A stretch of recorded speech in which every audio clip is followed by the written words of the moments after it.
I'm Sean Thomas. I'm in France, and this is Local Flight. In this special episode, we're traveling abroad with Local Flight bartenders to discover how vodka is being crafted in France.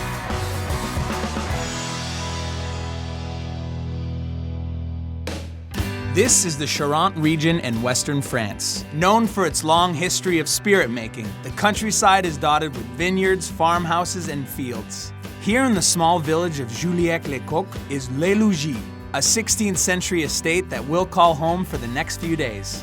We're greeted by two of our hosts, Joe McCanta and Julianne Lafond, who are both Grey Goose brand ambassadors. Well, welcome everybody. This is the home of Grey Goose. This is Le Logis. This is slightly better than my place in Somerville. Right. Throughout Le Logis, you'll find little areas where bars just happen to pop up. So it's a good place for you to just experiment and use them. This drink, have you tried it before, everyone? Le Fizz. Yeah, the Grey Goose Le Fizz. Probably make the long journey float away. Ah, what a view. Man, I must have done something right previous to this. I certainly can't remember what it was. To think that this was actually a fortress for the farmers, like this is what kept the farmers safe during the times of war. Yeah, no, it's a fortress for us. Yeah. To keep us in or keep them out? What do you think? Living in such a young country like America, you don't always get to appreciate stuff like this. No. I mean, we have a tree that's basically as old as our history in the United States. It's a 300-year-old tree. Really puts things in perspective. It really does. You ready to go to the pool? Let's go to the pool. Yes. Let's do this thing. Did you bring your Speedo? Oh, man. Wait till you see this thing. Tonight, we'll unwind from our long voyage on the beautiful grounds of Le Logis.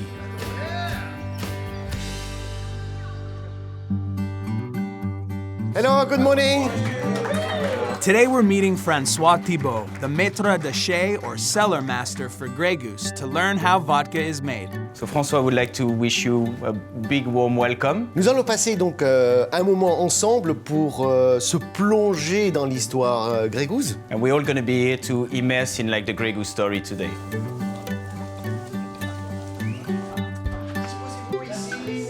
The son of a cognac maker from this region, Francois apprenticed for 7 years to become a maître de chai.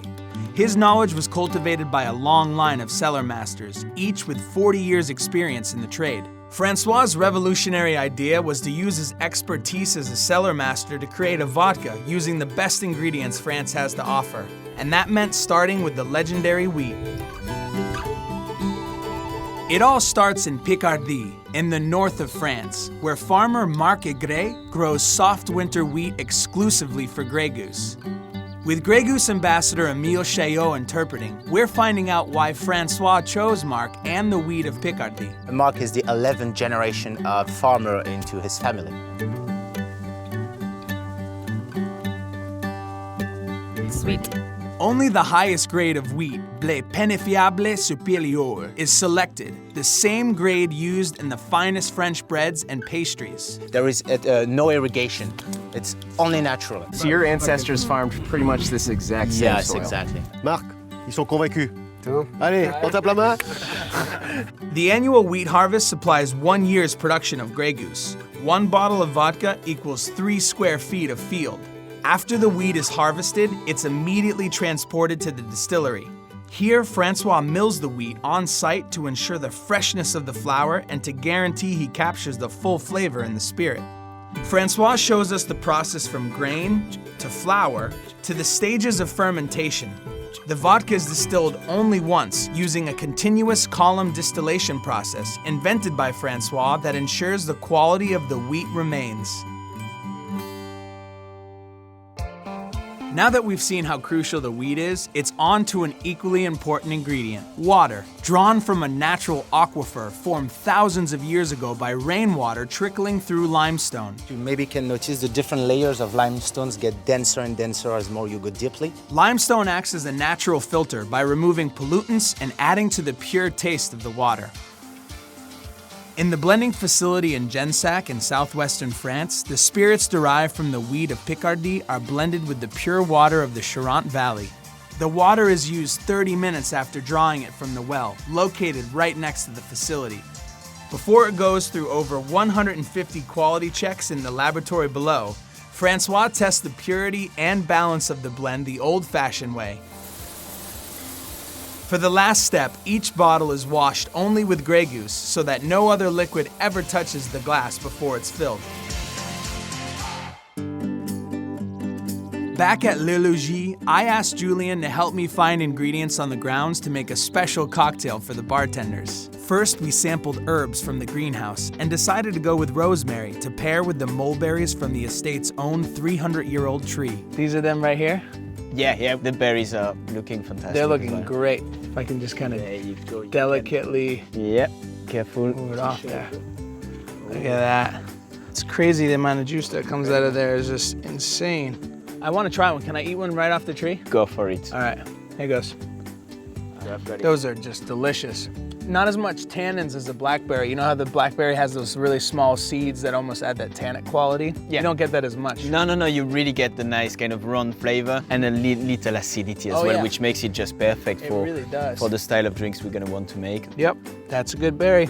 I think I'm gonna actually venture out into the tree here, Julian. Try to get some of those sun-ripened ones. Maybe 2, 3 per drink, I think is all we'll need. There's so much juice coming out of these. Yeah, no, I don't think we'll need more. The color is gonna be beautiful though. Certainly. I got some really great ripe ones up here, Julian. Nice sun-ripened ones. Me too, I've got a good spot there. My basket is looking pretty good. That's good. It should be perfect. Man, 300-year-old ingredient, 300 years in the making. All the history in a glass. History in a glass. So where are you taking me now, Julian? So now we're going on to the vineyard. So you'll see it's obviously incredible, and we've got 14 acres of vineyards just around the corner. So wow, this is just gorgeous. How do you say this is majestic in French? C'est magnifique. C'est magnifique. What kind of grapes are these? Those are Uni Blanc. It's a little early in the season, I imagine. That's why they're so small. You can see from the size, they're really small, and also they're bitter. Bitter and acidic. So they're probably not what we're gonna use for the drink. But once again, plenty of options. We've got the leaves as well, so the wine leaves that we can use. I'm thinking garnish there. Maybe we can use them to bring something, different to the plate and a bit of color. We're gonna have vibrant color with the berries. Yeah, I think it's a great idea. Bringing a bit of the vineyards with us. There you go, top of the drink, that's perfect. Mulberries, fresh rosemary, and some vine leaves. Yeah, I'm excited to see what you're gonna come up with. Me too. In the official Le Logis bar, we're joined by Joe McCanta to help us brainstorm a recipe for this special cocktail.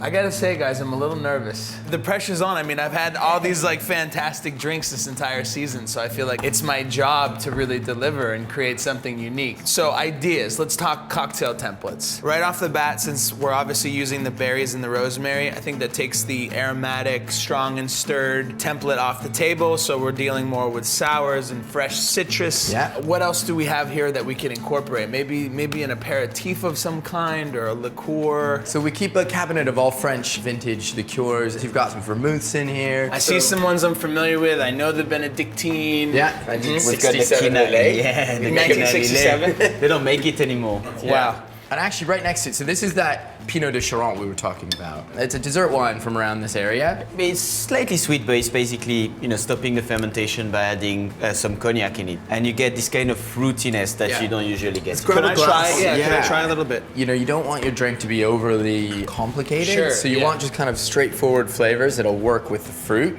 People drink this all the time in France just with berries, or just at the end of a meal. Let's see what you think. This is exactly what I'm looking for. It's really dry. Yeah. You get a slight bitterness, and I almost get like a honeysuckle or something like from the earth that I think will really complement and kind of bridge the gap between that rosemary and the berries. Yeah. So I think this is definitely our highlight agent. So let's talk juice. Yes. We've got a grape juice supplier actually from around here who uses Uni Blanc and other variety of grapes. And it won't be too sweet, which I think happens a lot of times, again.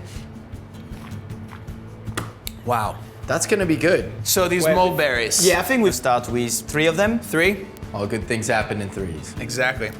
So a ½ ounce of our, Pinot de Charente. gonna give it a quick muddle.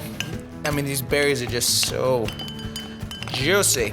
Now we have that wonderful local grape juice. Grape juice, yeah. We could go with 1.5 ounces. Ounce and a half? Yes, All right. sounds good to me. Okay, so 1.5 ounces of that. C'est magnifique. French is coming along, so Yeah. Merci. Rosemary. That's going to be pretty powerful because we've seen that it's really aromatic. So maybe 4 or 5 leaves. And then can't be a cocktail without a spirit, right? It's true. An ounce All right. Add ice. Fortunately, I think I still got my shake. I haven't lost my rhythm. Concentrated shake. A little bit of flair in the beginning, like that, and then. Oh yeah. See that? Nice. Okay. Fine strain because we don't want any of the seeds. Oh, you got so much, and And you the got the rosemary, leaves have yeah. all broken up. Oh, look at that color. It looks great. That's beautiful. That's color. amazing. That's just from the mulberries, isn't it? Mm-hmm. Beautiful. And now just the garnish. Get one of these really small, delicate ones and just kind of Oh, that's beautiful. float it right there. Nice. What do you say? I feel like you gotta No, do that. come on, I made It's it. too pretty to, I made to it for drink. you. Thank you. Oh, the nose is great. Is it? Rosemary's definitely coming through straight away. Good.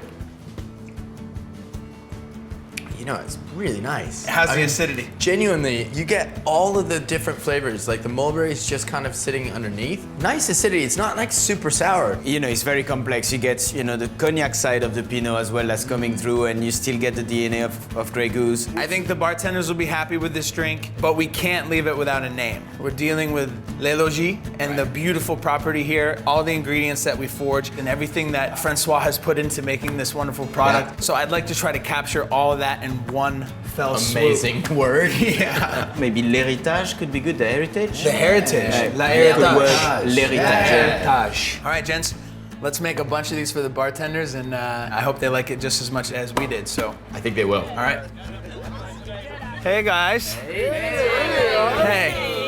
Been slaving away in the kitchen. Here, ladies. This is called l'héritage. Here's to all of you. The reason why you guys are here is because you put a lot of love and a lot of passion in what you do, and it shows. Here's to taking what we do seriously, adding our heart and soul to it, and here's to being at this beautiful place. This is beautiful. You did a really good job. Thank you very much. Nailed it, didn't you? This is really I had good. some help. I had some help. Hey, So. thank you guys very much for having us here and also showing us what it means to make Grey Goose. Like, that's exactly what I think we're supposed to do. Ladies and gentlemen, that is officially a wrap on season 2. Thank you so much for watching, and be sure to check out all of our local flight episodes right here on Tastemade.